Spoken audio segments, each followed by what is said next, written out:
ဒီတစ်ပတ်မှာတော့တီရှယ်ကိုတိုင်းတွက်နီးလေးကိုဒီကတော့တီရှယ်တို့တင်ထဲမှာတင်တဲ့အတိုင်းတော့အချက်တွေအများကြီးပေါ့နော်တီရှယ်လွယ်လွင့်တကူနဲ့သမလို့ချုပ်လို့ရအောင်လို့တီရှယ်ချုပ်ပြီးတော့ကြတော့သမလို့ကိုခါတိုင်းတဲ့အချိန်မှာတီရှယ်တင်ပေးထားတာဒီပါပဲလေခါပတ်လေတိုင်းပဲတင်ပတ်လေတိုင်းပဲတင်ရှည်တိုင်းပဲစာဆုံးရှည်တိုင်းပဲဒီလောက်ပဲတင်ပေးထားတယ်အဲ့ဒါနဲ့ပဲတီရှယ်တွက်လို့ရအောင်တီရှယ်လုပ်ပေးမယ်တီရှယ်ရဲ့ YouTube channel လေးကိုလည်း like and subscribe လုပ်ပေးထားပါအောင်အခုဒီမှာစပြီးတော့တီရှယ်တွက်နီးတွေပြပြ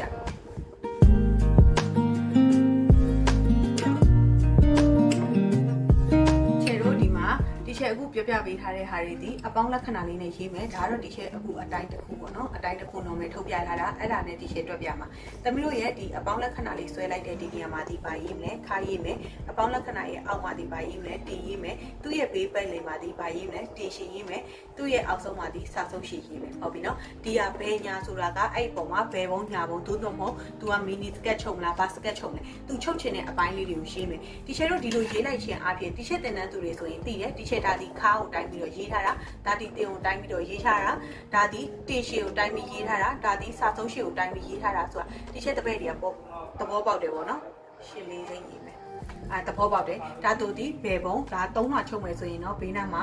3လွှာဒီလိုလေးထည့်ရေးမှာပေါ့ချဲတို့ဟုတ်ပြီနော်အဲ့လိုလေးထည့်ရေးလိုက်တာဆိုရင်တီရှယ်တင်တန်းသူတွေဆိုဒီစီကကွက်မြင်တာနဲ့တင်မယ်ဘယ်နေရာမှာပါတိုင်းနေဆိုတာဟုတ်ပြီနော်တီရှယ်တို့အဲ့ဒါကိုမှတီရှယ်တွက်နီးတွေကိုရေးပေးမယ်ဟုတ်ပြီနော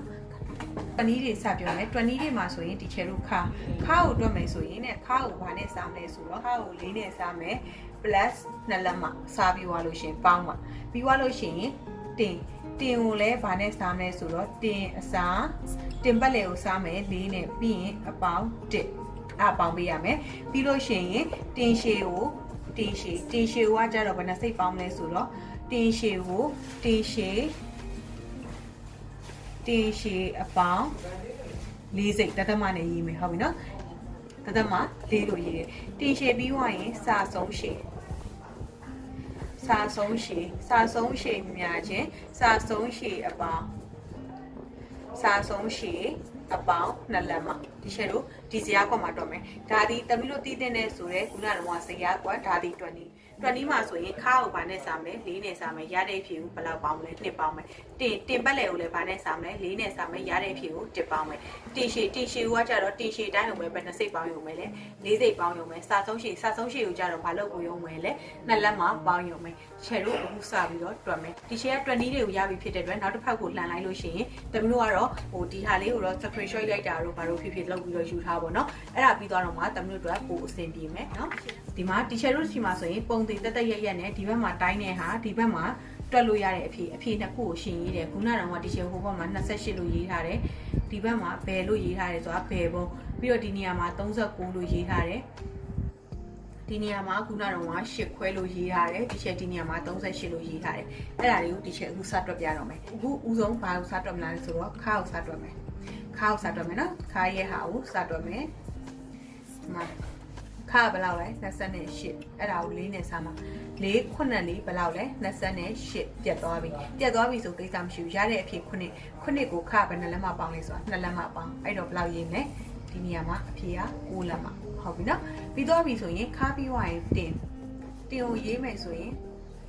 တင်ပတ်လေကဘယ်လောက်လဲ39ဘာနဲ့စားမလဲဆိုတော့4နဲ့စားမယ်4ကိုလေး36လောက်ပို့သွားပြီလေသမီးတို့3ပို့သွားပြီဆိုတာဒါကျင်းနေတယ်ဝင်လို့မရဘူးဆိုတော့လည်းဘာနဲ့မြောက်8နဲ့မြောက်ပြီဆိုတော့လည်းအပေါ်မှာတသက်မှာထိုးတာ8 3တွေက24သူဒီပါဖြစ်သွားပြီလေဆိုတော့အစိတ်ကလေးတွေဖြစ်သွားပြီအစိတ်ဘာလို့အစိတ်လို့ပြောရဲဆိုတော့ဒီမှာကြည့်တီရှယ်တို့ရဲ့ဒီမှာကျန်တာဒီ3လက်မအစိတ်လေးတွေကိုတမလို့8 3လေး24အဲ့ဒါကိုမရည်တက်လို့ရှိရင်ဒီကအစိတ်လေးတွေကရည်ချလိုက်3လက်မနေရာရောက်လို့ရှိရင်24စိတ်ကျန်နေဟုတ်ပြီနော်တီရှယ်တို့ကအစိတ်ဖွဲ့လိုက်တာမို့လို့ဘာထိုးတာလဲတသက်မှာထိုးတာ4နဲ့မပြတ်တော့ဘူးဆိုတာနဲ့ဘာနဲ့မြောက်8နဲ့မြောက်ပြီဆိုတာနဲ့ဘာထိုးတာတသက်မှာထိုးတာကျန်တဲ့အဖြစ်ရပြီဘာဖြစ်သွားလဲအစိတ်ဖြစ်သွားတယ်အဲ့တော့ဒီပေါ်မှာတင်တဲ့ကိန်းကျွေးနေတယ်ဘာဖြစ်သွားမလဲဆိုတော့အစိတ်ဖြစ်သွားမယ်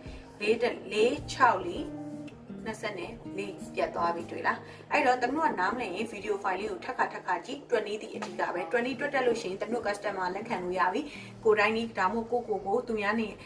းတွေကိုကိုရီးယားတွက်ပေးလို့ရပြီအဲ့တော့တွက်ပြီးသွားပြီဆိုဘာလုပ်လို့ရပြီလဲကိုတိုင်းချုပ်ပေးလို့ရပြီအဲ့တော့ဒါလေးတွေကိုလေ့လာထားပြီးတော့တီရှယ်တို့တင်ကိုဘယ်လောက်ပေါင်းခိုင်းလဲဆိုတော့1လက်မှပေါင်းခိုင်းတယ် 6လက်မနဲ့6စိတ်ရတာကို1လက်မပေါင်းတော့ဘယ်လောက်ရမလဲ10လက်မနဲ့6စိတ်သူ့ဖြည့်လေးသူရေးလိုက်တယ်ဒီမှာတင်ရှည်ကကျတော့ဒီရှည်ဘယ်လောက်ပေါင်းခိုင်းလဲ4စိတ်ပေါင်းခိုင်းတယ်8လက်မနဲ့4စိတ်ကို4စိတ်ပေါင်း8လက်မနဲ့4စိတ်ရှိတာကို4စိတ်ပေါင်းလိုက်ဘယ်လောက်ဖြစ်သွားလဲ9ဖြစ်သွားတယ်အဲ့တော့9တန်းရေးပဲ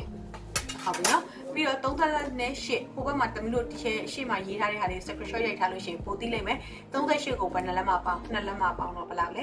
40ဒါဒီတီရှယ်တို့ရဲ့ဗာနီးလဲဆိုတော့တွက်လေးတွေဟုတ်ပြီနော်ချယ်တို့ဒီမှာခါးလေးရသွားပြီတင်လေးရသွားပြီတင်ရှည်ရပြီစာဆုံးရှည်ရပြီဆိုကျင်းသေးတာတီရှယ်တို့3လွှာ4လွှာမီနီစကတ်အကုန်ချုပ်လို့ရပြီတီရှယ်နောက်ရက်ဒီမှာအခုလောလောဆယ်ဒီနေ့မှာအင်ကြီး20စကတ်20ကိုပြောတယ်နောက်နေ့ကျရင်တီရှယ်ပါပြောမလဲဆိုတော့